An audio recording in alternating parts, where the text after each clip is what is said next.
안녕하세요. 까치살모입니다. 지난 7일에 인도군의 공격에 의해서 양국 간의 공중전이 있었는데요. 그걸 이야기해달라는 분들이 많습니다. 그런데 솔직히 말해서 저는 그 공중전에 대해서 이야기할 게 별로 없습니다. 왜냐하면 정보가 너무 부정확하기 때문입니다.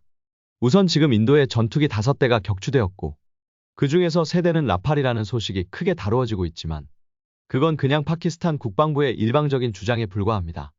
이게 왜 퍼진 거냐면 파키스탄 국방부가 인도에 전투기 5대를 격추했다고 주장을 했고 그걸 미국의 CNN 방송이 전하면서 전 세계적으로 소식이 퍼지게 된 것입니다. 그리고 당연하지만 인도 국방부는 그 사실을 부인하고 있습니다. 그럼 누구 말을 믿어야 할까요? 아니 솔직히 여러분 같으면 인도와 파키스탄이 한 말을 100% 믿을 수 있으세요? 그러니 정확한 분석이 있을 수가 없죠. 뭐가 뭔지 확실한 사실관계를 알아야지 분석을 하죠. 그래서 저는 이번 일을 분석할 생각이 전혀 없었는데 여러분이 자꾸 분석을 해주라고 해서 그냥 지금 나와 있는 정보를 전부 사실이라는 전제하에 분석을 해볼까 합니다. 한마디로 말해서 지금 나와 있는 정보가 틀릴 수도 있고 그래서 제 분석이 틀릴 수도 있음을 명심해야 할 것입니다. 우선 양국은 총 125대의 전투기를 동원한 공중전을 했으며 양국은 서로의 국경선을 침입하지는 않았다고 합니다. 한마디로 말해서 근접 공중전이 없는 순수하게 장거리 공중전만을 시행했으며 1시간이 넘는 공중전을 시행했다고 합니다. 심지어는 최대 160km가 넘는 거리에서 서로가 미사일을 주고받았다고 하며 아마 여러분들은 CNN의 기사만을 보고 파키스탄이 인도 공군의 전투기를 격추한 것만을 알겠지만 인도 공군도 파키스탄 공군의 전투기 2대를 격추했다고 합니다. 그리고 파키스탄 공군은 인도 공군의 전투기를 5대를 격추했다고 하지만 지금 인도 측에서 나오는 이야기는 대략 3대 정도가 격추된 것으로 보이고 그 중에서 2대 정도가 라팔인 것으로 보입니다. 왜냐하면 인도 공군 관계자의 증언에 따르면 3대 정도가 격추되었고 자국 상공에서 격추되었기 때문에 전투기 조종사들이 탈출했다는 이야기가 나오고 있습니다. 그리고 프랑스의 다소사에서도 라팔 전투기 한 대가 격추되었음을 확인했고 한 대의 추가 격추 가능성을 시사하기도 했습니다. 그럼 이런 결과가 왜 나왔는지 분석을 해봐야겠죠. 우선 인도가 더 많은 전투기가 격추된 건 목표물이 더 많았기 때문입니다. 이번 공격은 인도 공군이 장거리 스탠드오프 무기를 동원한 대규모 공격이었고 그래서 당연히 실제로 동원한 전투기도 파키스탄보다 훨씬 많았을 것입니다. 그리고 무엇보다도 인도 공군이 불리했던 이유는 인도 공군의 주력 전투기인 라팔 등은 주로 스칼프 미사일을 발사하기 위해서 동원되었기 때문입니다. 만일 격추된 전투기가 여전히 스칼프 미사일을 매달고 있었다면 전투기는 절대로 제대로 된 회피기동을 할 수 없었을 것입니다. 그러나 추락한 잔해 사진 등을 봤을 때는 대부분의 전투기가 이미 미사일을 발사한 다음일 가능성이 높습니다. 그에 반해서 파키스탄 공군은 순수하게 요격 임무만을 상정을 하고 출동한 것이며 그래서 당연히 공대공 임무만을 부여받고 출동을 했을 것입니다. 특히 이번에 주목을 받고 있는 게 파키스탄 공군이 중국으로부터 도입한 J-10C 전투기와 그리고 PL-15E 미사일인데요. 실제로 파키스탄 공군은 이번 공중전에서 인도 공군의 전투기를 격추한 건 전부 J-10이라고 주장을 하고 있습니다. 그래서 확실한 건 라팔 전투기가 격추된 건 확실해 보이는데요. 그럼 왜 프랑스가 자랑을 하고 그리 잘 팔리는 라팔이 격추된 것일까요? 이걸 알기 위해서는 2019년에 있었던 인도 파키스탄 공중전 후에 양국이 어떤 준비를 해왔는지를 알아야 합니다. 여러분도 알겠지만 인도와 파키스탄은 2019년에도 공중전을 했고 이 당시에도 인도 공군의 공격에 의해서 이루어졌습니다. 그 당시 파키스탄 공군은 한 대의 전투기도 손실하지 않았고 인도는 미그 21 한 대를 손실한 건 확실해 보이고 파키스탄 공군의 주장에 따르면 수호이 30 전투기도 한 대를 손실했다고 합니다. 그런데 이 공중전 당시 양국이 어떤 피해를 입었냐보다는 양국이 사용한 공대공 미사일이 너무 쉽게 무력화되었다는 점입니다. 실제로 그 당시 파키스탄 공군은 자신들이 중국과 공동 개발한 FC-1 전투기를 동원해서 인도 공군의 전투기를 격추했다고 발표했지만 그 당시 비행항적 등을 추적한 서방 전문가들의 이야기에 따르면 파키스탄 공군의 FC-1은 출동을 했지만 아무것도 못하고 돌아갔고 실제 공중전에 동원된 건 파키스탄 공군이 보유하고 있던 F-16이라고 알려져 있으며 그 당시 파키스탄 공군의 F-16에는 암남 C5가 탑재되어 있고 이걸로 인도 공군의 전투기를 격추한 것으로 추정됩니다. 실제로 이 당시 암남 미사일이 사용된 건 인도 현지에서 발견된 무수한 암남 미사일 파편으로도 확인된 사실입니다. 그에 반해서 인도 공군은 주로 공중전은 수호이 30에 의해서 이루어졌고 주로 러시아의 공대공 미사일을 사용한 것으로 알려지고 있습니다. 그런데 문제는 양국은 정말 엄청난 양의 공대공 미사일을 사용했지만 인도 공군은 단 한 대의 적기도 격추하지 못했다는 점이고 파키스탄 공군은 그나마 미국의 암남에 의해서 한 대 또는 두 대만을 격추했다는 점입니다. 그래서 결론은 양국 다 서로의 미사일을 교란했을 가능성이 높고, 실제로 인도 공군은 수호이 30에 탑재된 이스라엘 또는 러시아산 전자전 포드로 파키스탄의 F-16에서 발사된 암남 미사일을 제밍하는 데 성공한 것으로 알려져 있고, 파키스탄 공군은 자신들이 프랑스로부터 다소 펠콘 20을 개조한 DA-20 전자전기를 동원해서 인도 공군의 러시아산 공대공 미사일을 무력화시키고, 심지어는 인도 공군의 네트워크까지도 마비시켰다고 알려져 있습니다. 실제로 인도 공군의 미그 21이 격추된 것도 양국의 공중전이 벌어지자 인도 공군의 미그 21이 지원을 위해서 접근하고 있었는데, 적의 공대공 미사일의 공격 사실을 수호이 30 등 다른 전투기가 네트워크의 마비로 알려주지 못해서 아무것도 모르고 전투 공역에 접근했다가 격추되었다고 이야기되고 있습니다. 그래서 그 당시 공중전은 실질적으로 파키스탄 공군의 승리라고 평가되었었는데요.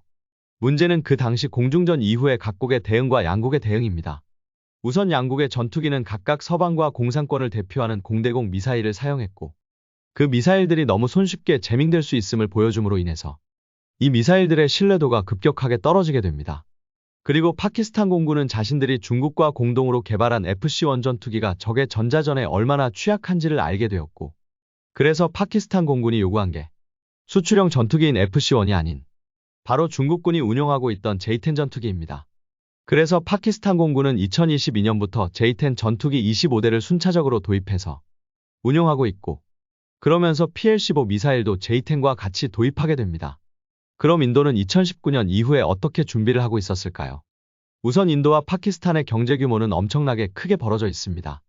마치 우리나라와 북한처럼 엄청나게 벌어져 있고, 그래서 파키스탄과는 비교도 안 되는 구매력을 가지고 있습니다. 당연히 국방 부분에서도 마찬가지고, 그래서 지금 인도는 2019년에 공중전의 교훈을 반영해서 새로운 전투기와 새로운 자국산 미사일을 개발하고 있습니다. 그러나 당연하지만 자국산 전투기와 미사일을 개발하기에는 많은 시간이 걸리기 때문에 저번 전쟁으로 믿을 수 없게 된 러시아산 무기와 미국산 무기가 아닌 유럽산 무기를 대량 구매하게 됩니다. 특히 인도가 주목한 게 미티어 미사일인데요. 인도는 최대한 많은 종류의 전투기의 미티어 미사일을 통합할 것을 요구하고, 심지어는 거부되기는 했지만 자신들의 주력기인 수호이 30에까지 미티어를 통합하려 했습니다. 그러나 당연히 이건 유럽 국가들로부터 거부되었고, 그래서 자신들이 개발한 테자스 전투기와 그리고 프랑스로부터 도입한 라팔 전투기에 미티어를 탑재해서 최대한 미티어 미사일 탑재 전투기를 늘리려고 했습니다. 심지어는 미티어를 도입하는 것에만 만족을 하지 못하고 이스라엘의 IW를 도입해서 테자스 전투기에 통합하기도 했죠. 한마디로 미국과 러시아의 공대공 미사일에서 벗어나기 위해서 엄청나게 노력을 한 것입니다. 그러나 문제는 이번 공중전으로 인해서 이런 인도의 막대한 투자와 노력이 별로 성과를 거두지 못했다는 게 밝혀졌다는 점이죠. 물론 지금 아직 각종 뉴스에서는 나오지 않고 있지만 양국은 이번 공중전에서 서로가 서로의 국경을 침범하지 않은 장거리 공중전이었고, 그래서 서로에게 주로 장거리 공대공 미사일을 사용해서 공격을 했을 것입니다. 그래서 파키스탄은 주로 J-10 전투기를 통해서 중국으로부터 수입한 PL-15를 사용했을 것이며, 인도는 주로 라팔 전투기를 통해서 미티어 미사일을 사용했을 가능성이 높습니다.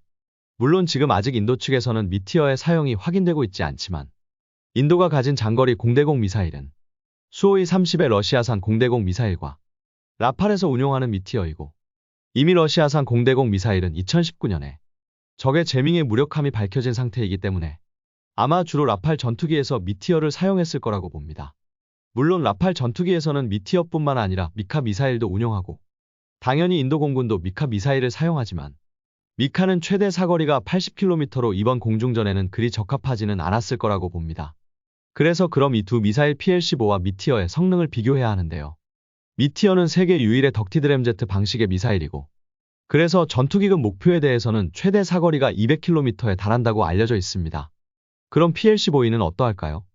이 미사일은 이중펄스 고체연료 미사일이고, 그래서 이중펄스를 사용해서 상당히 긴 사거리를 가지는데요. 그래서 조기경보기 등 대형 항공기에 대해서는 최대 300km의 사거리를 가진다고 알려져 있고, 전투기급 목표에 대해서는 대략 150km에서 200km의 사거리를 가진다고 알려져 있는데, 수출형인 PL-15E형은 전투기급 목표에 대해서 최대 145km의 사거리를 가진다고 알려져 있습니다. 그런데 분명한 건 미사일의 성능만 보면 미티어가 압도적으로 우수하다는 것입니다. 결론은 이중펄스 로켓을 사용해서 PL-15가 사거리를 늘렸다고 해도 어차피 고체 연료 미사일이고, 그래서 추진력을 유지하는 시간이 그리 길지 않습니다. 그에 반해서 미티어는 전 세계에서 유일하게 덕티드 램제트 방식의 공대공 미사일이고, 그래서 추진력을 유지하는 시간이 월등하게 길고, 그로 인해서 적 전투기가 회피하는 게 불가능한, 회피 불가능 존이 다른 미사일에 비해서 월등하게 넓다고 알려져 있습니다. 그런데 그럼에도 이번에 인도 공군은 파키스탄 공군에 밀렸는데요. 그 이유가 무엇일까요? 우선 미사일 부분에서도 단순하게 알려진 성능만 보면 미티어가 앞서는 게 사실입니다. 그런데 아마 여러분도 이 부분은 생각하지 못했을 텐데요. 만일 양국이 서로에게 강력한 전자전을 펴고 있었다면, 이런 상태에서도 미티어가 PL-15보다 더 뛰어난 성능을 보일까요? 당장 미티어는 아직도 아날로그 방식의 레이더 시커를 사용하지만, PL-15는 A사 방식의 레이더 시커를 사용합니다. 전 세계적으로 공대공 미사일에 A사 레이더를 사용하고 있는 나라는 일본 등 극히 소수에 불과하고, 바로 중국의 PL-15E도 그 중에 하나입니다. 그래서 만일 양국이 강력한 전자전을 전개하고 있었다면, 결코 미티어가 PL-15E보다 더 뛰어나다고 장담을 할 수 없다는 것입니다. 그럼 이번에도 파키스탄 공군의 DA-20 전자전기가 대활약을 펼친 것이냐라고 했을 때, 그건 결코 아닙니다. 만일 DA-20 전자전기가 제대로 활약했다면, 파키스탄 공군은 한 대의 전투기도 손실하지 않았어야 하지만, 파키스탄 공군도 두 대의 전투기를 손실했을 가능성이 높기 때문입니다. 솔직히 지금에 와서는 DA-20 전자전기는 별로 활약을 할 수 없을 것입니다. 왜냐하면 최근에 프랑스가 DA-20의 개량을 해주지 않았기 때문입니다. 이게 무슨 말이냐라고 했을 때, 보통 전자전기라는 건 한번 도입한다고 끝나는 게 아닙니다. 전자전기를 유지하기 위해서는 끊임없이 새로운 데이터를 업데이트해주고, 수시로 개량을 해줘야 합니다. 그런데 최소한 프랑스는 2019년 공중전 이후에는 파키스탄의 DA-20 전자전기의 업데이트나 개량을 해주지 않은 것으로 저는 알고 있습니다. 물론 중국이 프랑스 대신 개량을 해줬을 수도 있으나, 최소한 프랑스는 해주지 않았기 때문에 DA-22 미티어 미사일이나 라팔 전투기를 무력화시키지는 못했을 거라고 봅니다. 그럼 인도가 이번에도 파키스탄에 패배한 이유는 무엇이냐라고 했을 때, 솔직히 저는 네트워크 때문이 아닐까 짐작을 합니다. 이번에 인도가 패배한 가장 결정적인 이유는 인도가 파키스탄보다 더 돈이 많았던 게 화근이지 않았을까 합니다. 이게 무슨 소리냐? 파키스탄은 인도에 비해서 돈도 없고, 심지어는 가까운 우방도 거의 없습니다. 그래서 파키스탄이 매달릴 수 있었던 건 중국뿐이고, 그래서 파키스탄은 2019년 이후에 중국에 대한 의존도를 더 높이고, 중국에서 최대한 최신 무기, 그러니까 수출형 장비가 아닌 중국군이 직접 운용하는 장비를 구매하기 위해서 노력했습니다. 한마디로 말해서 2019년 이후에 공중전 능력 강화를 전부 중국에 의존하고 있었던 것입니다. 그에 반해서 인도는 파키스탄에 비해서는 훨씬 돈이 많고, 그래서 다양한 무장을 여러 나라로부터 구매할 수 있었습니다. 그런데 바로 이 부분이 인도가 패배한 주요 원인이지 않을까 저는 생각을 합니다. 인도군에는 미국산 무기, 그리고 러시아산 무기에 유럽산 무기까지 전부 혼재되어 있습니다. 특히 공군은 전투기는 러시아산과 유럽산이 혼재되어 있고, 이런 전투기를 지원하는 전자전기와 조기경 무기는 유럽, 미국, 이스라엘 그리고 러시아산이 혼재되어 있습니다.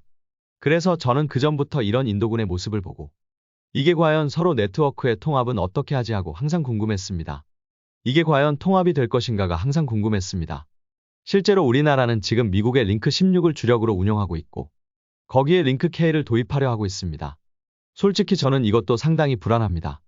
물론 여러분은 링크 16을 버리지 못하면 우리는 미국의 종 속에서 벗어나지 못한다고 이야기하고, 당연히 저도 그리 생각을 합니다. 그런데 그럼 일본은 어떨까요? 일본은 그렇게 전자산업이 발달되어 있지만 정작 네트워크만은 철저하게 미국에 종속되어 있습니다. 아예 자국산 네트워크 시스템이 없습니다. 심지어는 프랑스도 마찬가지입니다. 프랑스 같은 경우를 보면 소프트웨어는 별도로 사용하지만 하드웨어는 미국으로부터 수입해서 사용합니다. 쉽게 이야기해서 링크 16을 바탕으로 거기에 자신들이 개발한 소프트웨어를 사용하고 있습니다. 그 자존심 강한 프랑스가 왜 이럴까요? 그 이유는 프랑스도 어차피 나토 국가이고, 그래서 네트워크를 나토와 통일시킬 필요가 있기 때문입니다. 그런데 우리는 지금 아예 하드웨어와 소프트웨어 전부를 독자적으로 개발한 링크 K를 도입하려 하고 있습니다. 문제는 이게 과연 우리의 동맹인 미국, 그리고 우리나라에 있는 미국산 장비들과 잘 연결이 될 거냐는 것입니다. 분명 사용하는 주파수 대역도 비슷하고, 이미 우리 측에서도 음성 네트워크는 교환이 가능하다고 이야기하고 있습니다. 그럼 교전 데이터는 어떨까요? 교전급 데이터도 링크 16과 교환이 가능할까요? 이 부분에 대해서 답을 해주는 곳은 아무 데도 없습니다. 그래서 저도 분명 링크 K를 도입하는 걸 찬성하지만 이 부분이 불안한 것입니다. 심지어 우리나라도 이러할진데 인도 공군은 어떨까요? 세계 여러 나라에서 각종 장비들을 도입했는데 이 장비들이 서로 네트워크로 연결되는 게 가능할까요? 당연히 인도도 바보가 아니기 때문에 음성통신은 가능하게 해 두었을 것입니다. 그런데 교전 데이터는 어떨까요? 인도 공군이 운용하는 A-50 조기 경보기에서 프랑스로부터 도입한 라팔 전투기의 교전 데이터를 전송하는 게 가능할까요? 그에 반해서 지금 파키스탄은 모든 걸 중국에 의존하고 있고 그래서 이런 고민을 할 필요가 없습니다. 어차피 전부 중국산이기 때문입니다. 그래서 제가 보기에는 이번 교전에서 양국은 전자전을 통해서 서로 간의 전투기와 미사일을 완전히 무력화시키지 못한 상태로 교전에 들어갔지만 파키스탄은 원활한 네트워크를 통해서 교전 데이터를 서로 교환하면서 싸운 것에 반해서 인도의 라팔은 음성 데이터에 의한 정보 전달과 그리고 라팔 전투기 자체의 시커만으로 교전을 했었을 거라고 봅니다. 그래서 파키스탄의 J-10에 비해서 라팔은 훨씬 좁은 시야를 가지고 교전을 했을 거라고 저는 봅니다. 현대의 공중전은 전투기 한 가지의 성능으로 승패가 좌우되지 않습니다. 그래서 전투기의 성능보다 더 중요한 건 바로 전체 공중전 시스템을 통합하는 네트워크 시스템이고 이 네트워크 시스템에 의해서 서로 간의 정보 공유가 얼마나 잘 이루어지냐가 성패를 가르게 되는 것입니다. 그 점에서 돈이 없어서 무조건 중국산밖에 사지 못한 파키스탄에 비해서 막대한 자금으로 각국의 최신 무기를 구매한 인도 공군은 너무도 명확한 약점을 가진 것이라고 저는 봅니다. 그래서 이건 라팔의 패배라기보다는 인도 공군의 패배라고 봅니다. 그러나 분명한 건 이건 어디까지나 저희 추측입니다. 저는 인도 공군의 네트워크 구성도 모르고 그리고 이번 공중전에서 인도와 파키스탄이 조기 경보기를 동원했는지도 모릅니다. 한마디로 이건 완전히 저희 추측일 뿐인 것입니다. 그래서 저는 원래는 이 주제를 다루려고 하지 않았지만 요청하는 분들이 많아서 어쩔 수 없이 다루는 것일 뿐입니다. 분명한 건 지금 라팔이 격추되었다고 해서 이것만 가지고 라팔이 형편없는 전투기라고 평가할 수는 없다는 점입니다. 결국은 현대의 공중전은 일종의 시스템입니다. 그리고 누가 좀 더 뛰어난 시스템을 구축했냐가 가장 중요하고 그 점에서는 중국에게 시스템 구성을 전부 의존하고 있는 파키스탄이 여러 나라의 장비를 혼재되어서 구매해서 시스템 구축에 문제가 많은 인도 공군보다 더 좋은 효율을 낼 수밖에는 없는 건 당연하다고 봅니다. 어떤가요, 여러분? 여러분이 보기에는 이번 공중전에서 인도 공군이 패배한 이유가 무엇이라고 생각을 하시나요? 이상 영상 봐주셔서 감사합니다.